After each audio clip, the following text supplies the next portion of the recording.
Good afternoon. This is Akashvani. I'm Anuja Kumar with the midday news.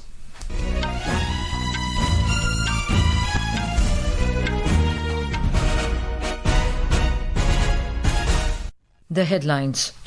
Prime Minister Narendra Modi to unveil multiple development projects worth 13,430 crore rupees at Kurnool in Andhra Pradesh today.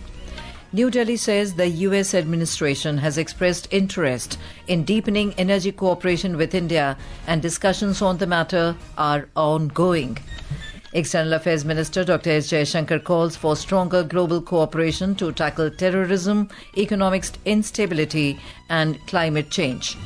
Home Minister Amit Shah reaffirms government's adoption of zero-tolerance policy against corruption, crime and terrorism. JDU releases second list of 44 candidates for Bihar Assembly elections. And in badminton, Lakshya Sen and men's doubles pair of Satvik Sairaj Rankireddy and Chirag Shetty gear up for pre-quarter-final matches of Denmark Open in Odense today.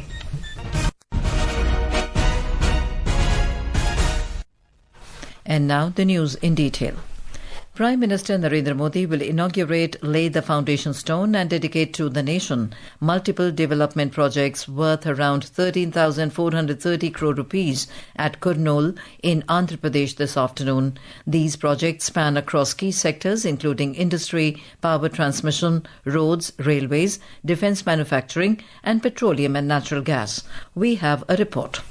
To enhance the road infrastructure, the Prime Minister will lay the foundation stone for the 6-lane Greenfield Highway from Sabavaram to Sheelanagar of over 960 crore rupees, aimed at easing congestion in Visakhapatnam and facilitating trade and employment. He will also lay the foundation stone and dedicate to the nation several key railway projects worth over 1,200 crore rupees. In the energy sector, the Prime Minister will dedicate Srikakulam to Angul natural gas pipeline of GAIL India Limited, built at a total cost of around 1,730 crore rupees. To strengthen defence manufacturing, Prime Minister Narendra Modi will dedicate the Advanced Night Vision Products Factory at Nemmaluru, established by Bharat Electronics Limited, at an investment of around 360 crore rupees. The facility will manufacture advanced electro-optical systems for the Indian Defence Forces, reinforcing self-reliance in defence production and promoting skilled employment in the region. With Dipendra Kumar, Bhanu Pratap Singh, Akashvani News, Delhi.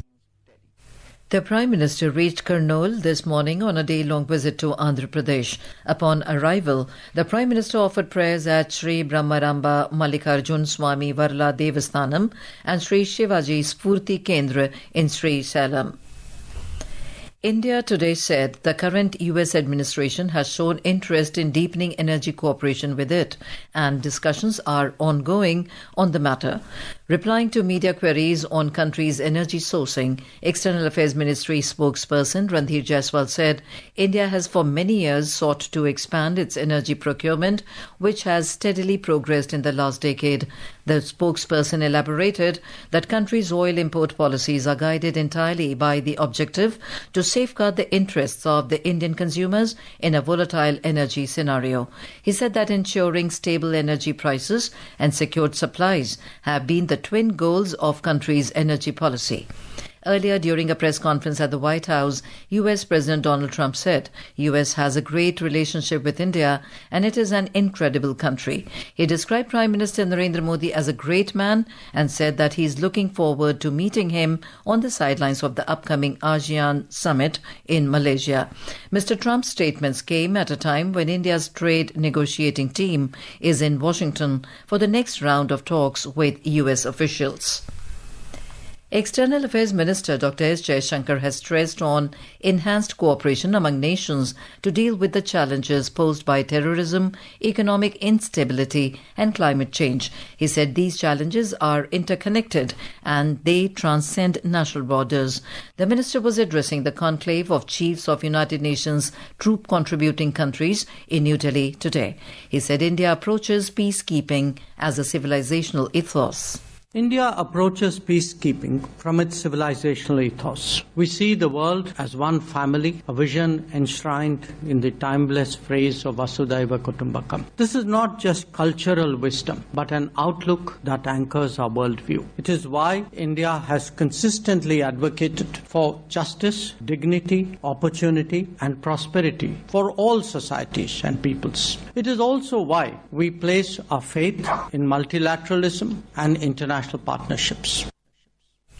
Commerce and Industry Minister Piyush Goyal has said that the country has remained the fastest growing economy in the world for the last 4 years, and it aims to sustain this momentum for the next 20 years. Addressing the India-Brazil Business Dialogue in New Delhi, Mr. Goyal said ongoing visit of the Brazilian delegation led by Brazilian Vice President Geraldo Alckmin will lay a strong foundation for elevating the partnership between the two countries. The minister also emphasized that India's free trade agreements FTAs with several advanced nations reflect the growing confidence with which the country is engaging in global trade. Mr. Alckmin is on a 3-day visit to India. External Affairs Minister Dr. S. Jaishankar met Prime Minister of Sri Lanka, Dr. Harini Amarasuriya, in New Delhi today. In a social media post, Dr. Jaishankar said they discussed India's continued support to Sri Lanka and strengthening the cooperation between the two countries in education and capacity building. Sri Lankan Prime Minister arrived in New Delhi today on a 3-day visit. Foreign Minister of Egypt, Badr Abdelathi, has arrived in New Delhi today on a 2-day visit. Ministry of External Affairs spokesperson Randhir Jaiswal said during his visit, Mr. Abdelathi will attend the first India-Egypt strategic dialogue.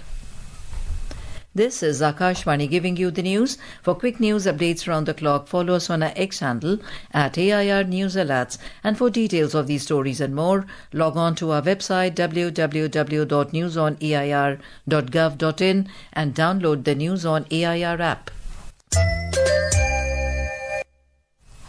Home Minister Amit Shah today reiterated that the government has adopted a zero-tolerance policy against corruption, crime and terrorism.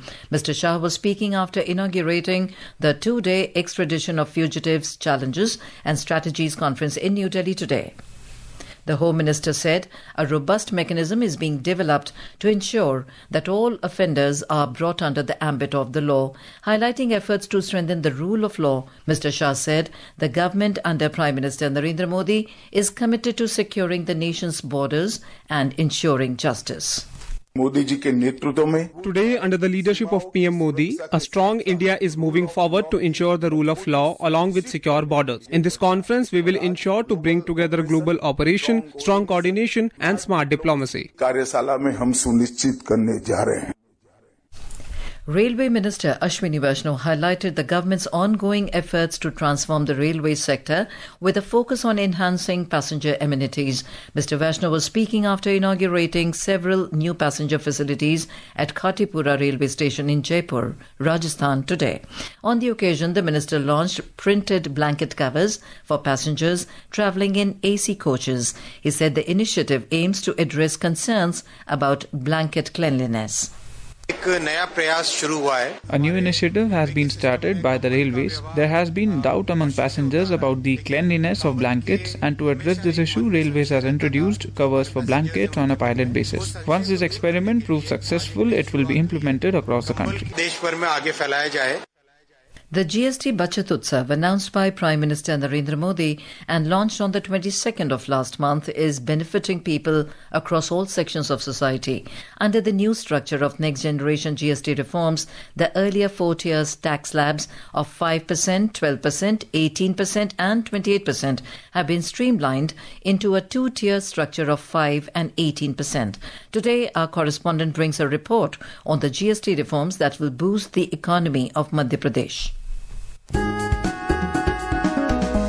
The new GST reforms are providing a significant boost to various sectors of Madhya Pradesh's economy, including food processing and agriculture, handlooms, handicrafts, tribal and folk crafts. Under the new GST structure, tractor and pump equipment costs fell by 7 to 13%. This is making modern farm tools more affordable for small and marginal farmers, improving the competitiveness of local MSMEs. The reduction of GST on finished textile products is improving affordability for urban buyers and is generating greater income stability to weaver households. With GST reduced from 12 to 5%, which is giving artists a stronger edge in galleries, e-commerce and export markets, and is supporting stable incomes for tribal families. Akshit Vaidyan, Akashvani News, Delhi. This rate rationalization has brought relief to both consumers and traders. Manda Chavan, a resident of Thane in Maharashtra, has expressed gratitude to the central government for waiving GST on health insurance. I have been waiting to buy an insurance policy for myself for quite a long time. I fear that someday I may have to be admitted to hospital due to some illness. Health insurance policy is very much needed. Central government has waived off tax on health insurance. I will buy insurance policy next month itself. Such an initiative by government will help many citizens like me who needed health insurance. Political activity is intensifying in Bihar ahead of the state assembly elections. NDA ally Janata Dal United today released its second list of 44 candidates. Our correspondent has the details. The Janata Dal United has announced the names of its candidates for all 101 seats allotted to it. In its second list, the party has given another chance to 19 sitting MLAs, while 4 ministers Sumit Kumar Singh, Sheela Mandal, Lacey Singh and Jayant Raj have once again been trusted by the party. Amid the talks for seat-sharing agreement within the Grand Alliance, the Congress party has allotted election symbols to its several candidates. Congress State President Rajesh Ram will once again contest from Kutumba constituency. Among the candidates who have received tickets from the party, a large number are associated with Youth Congress. The party has fielded former MLA Amitabh Bhushan from Begusarai, Anil Kumar from Bikram and Youth Congress leader Lalan Kumar from Sultanganj. Dharmendra Kumar Rai, Akashvani News, Patna. Election to the 243-member Bihar Assembly will be conducted in 2 phases on the 6th and 11th of November. Meanwhile, filing of nomination is underway in Bihar. Tomorrow is the last day for filing of nominations for the first phase of state assembly elections. Senior BJP leader and Deputy Chief Minister Samrat Chaudhary filed his papers today from the Tarapur Assembly constituency in Munger.